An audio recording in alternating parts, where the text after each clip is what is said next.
So guys, ये video का 6 part है और इस पार्ट में हम आपको बताएंगे कि आप हमें ऑर्डर कैसे दोगे।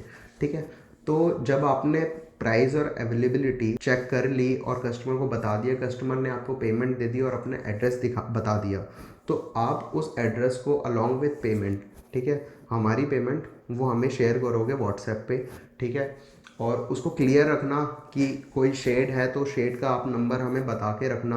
अब जितने भी कॉम्बोज होते हैं उसमें शेड्स जो है चूज़ करने का राइट देते हैं उसमें, तो उनको सिलेक्शन के लिए हम फोटोज़ भेज देते हैं, वो उसको सेलेक्ट कर सकते हैं, भले ही वो लिपस्टिक हो या फाउंडेशन हो या कोई भी ऐसी चीज़ हो जहाँ पे सिलेक्शन बहुत मैंडेटरी होता है। तो आप भी ध्यान रखना कि कस्टमर से जो है सिलेक्शन ज़रूर करवा लेना, क्योंकि कई लोग जो है, ये मैं इसलिए बोल रहा हूँ क्योंकि काफ़ी सारे वेंडर्स अलाउ नहीं करते हैं, क्योंकि उनके पास टाइम नहीं होता है, तो वो अलाउ नहीं करते हैं कि आप पहले फाउंडेशन का शेड बताओ हमें और फिर उसके बाद हम आपको वो फाउंडेशन का शेड दें, वो रैंडम देते हैं। बट लेकिन हमारे ऐसा नहीं है, हम कहते हैं कि कस्टमर जो है वो सेलेक्ट कर ले, सिलेक्शन का राइट है और हम उसको ऑप्शंस प्रोवाइड कर देते हैं।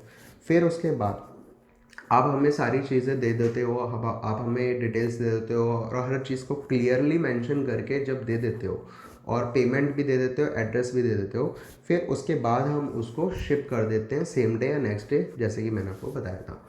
फिर उसके अलावा फिर क्या होता है कि जब प्रोडक्ट शिप हो जाता है तो उसके बाद बात आती है उसकी ट्रैकिंग की। तो ट्रैकिंग के लिए जैसे दूसरे लोग क्या करते हैं कि ट्रैकिंग नंबर शेयर करते हैं, वो अब ट्रैकिंग नंबर शेयर करना भी एक अपने आप में बहुत बड़ा प्रोसेस है।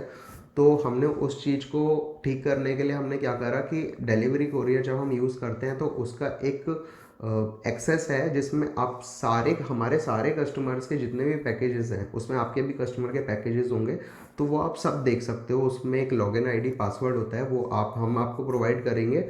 आप उस साइट पे जाके, साइट भी हम आपको प्रोवाइड करेंगे, लॉगिन आईडी पासवर्ड डालोगे, फिर उसके बाद आपको वो आ जाता है कि इसमें कितने कितने पैकेजेस इन ट्रांजिट है या मैनिफेस्ट है या डिलीवर्ड हो चुके हैं या फिर आउट फॉर डिलीवरी है, तो वो सारी चीज़ें उसमें दिखाई दे जाती है। तो फिर इसका मतलब ये है कि आपको हमें बार बार ट्रैकिंग नंबर पूछने की ज़रूरत नहीं है, आपको हमेशा अपनी ट्रैकिंग उसमें मिल जाएगी। तो ट्रैकिंग के लिए आपको कभी भी कोई भी इशू लेने की ज़रूरत नहीं है और हम सारे पैकेजेस का ट्रैक खुद करके रखते हैं। तो कस्टमर अगर आपसे ट्रैकिंग नंबर मांगता है तो आप वहाँ पे जाके सर्च करके उसको ट्रैकिंग नंबर दे सकते हो, उसका स्क्रीनशॉट दे सकते हो। फिर आप जब उसको स्क्रीनशॉट देते हो तो हमारी कुछ डिस्क्लेमर पॉलिसीज़ हैं।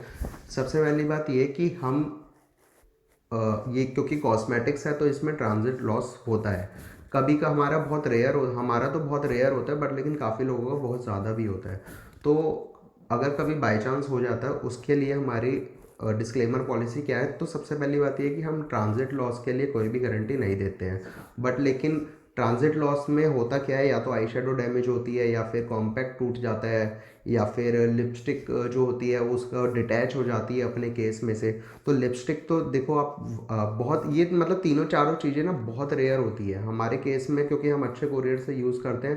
तो कभी मंथ में एक बार अगर कभी कोई इशू आ जाता है तो हम उसको मैनेज कर लेते हैं। बट लेकिन फिर भी हम एडवांस में बता के रखते हैं कि ट्रांजिट गारंटी हम भी नहीं देते, कोई भी नहीं देता। तो कॉम्पैक्ट अगर टूट जाता है, वैसे तो बहुत कम टूटता है, तो फिर उसकी कोई गारंटी नहीं है। पर अगर कोई रेयर केस होता है तो हम उसमें नया कॉम्पैक्ट दे देते हैं, पर लेकिन उसके नेक्स्ट ऑर्डर में देते हैं, मतलब उस ऑर्डर में हम शिप नहीं करते हैं। फिर उसके अलावा आई शेडो अगर टूटती है तो आई शेडो के लिए हमने जो एक वीडियो बनाई हुई है जिसमें हम बताते हैं कि आई शेडो को कैसे रिपेयर करेंगे। तो टूटी आई शेडो को कैसे रिपेयर करेंगे, वो रिपेरेबल क्यों होती है, क्योंकि हम जब प्रोडक्ट को शिप करते हैं तो उसमें एक प्लास्टिक की रैपिंग लगाते हैं। तो उसमें क्या होता है कि अगर बाई चांस आई शेडो अगर टूट भी जाती है तो उसको प्रेस करके वो 100% ठीक हो सकती है। तो वो जो लिंक है वीडियो का, वो भी आप हमसे मांग सकते हो। जब आप हमसे डिस्क्लेमर का पैराग्राफ मांगोगे तो हम आपको डिस्क्लेमर में ये सारी बातें लिखी होंगी और ये चीज़ें हम आपको प्रोवाइड कर देंगे, आप एज इट इज़ उठा के कस्टमर को दे सकते हो। फिर उसके अलावा आपको बात बताएं तो ट्रैकिंग जो होती है, ट्रैकिंग नंबर, वैसे तो हम सारे पैकेजेस को खुद ट्रैक करते हैं, रोज़ ट्रैक करते हैं, दिन रात खुद ट्रैक करते रहते हैं कि अगर कहीं पे कोई इशू होता है हम आपको बता देते हैं। बट लेकिन कभी कभी ऐसा हो जाता है कि हमारा 2 दिन ऐसा हो जाता है कि स्किप हो जाता है, बहुत ओवरलोड की वजह से हम नहीं देख पाते कि किसी पैकेट में कोई इशू था। तो हम आपको भी ये रिकमेंड करेंगे कि आप अपने कस्टमर्स को बता के रखो कि वो अपने पैकेजेस का ट्रैक रखें। कोई भी इशू आता है तो आप हमें टाइमली रिपोर्ट करो, आप हमें टाइमली बता दो कि हाँ ये इशू है, हम उसको रिजॉल्व कर देते हैं। कोई भी ऐसा पैकेज नहीं है हमारा आज तक जो कभी लॉस्ट हुआ हो, कोई भी ऐसा पैकेज नहीं है जिसमें कोई इशू रेज हुआ और फिर वो रिजॉल्व नहीं हुआ। तो रिजोल्यूशन हो जाएगा। तो मतलब आप डिलीवरी की तो कोई टेंशन ही मत लो कि डिलीवरी जो है हमारी तरफ से होगी ही होगी।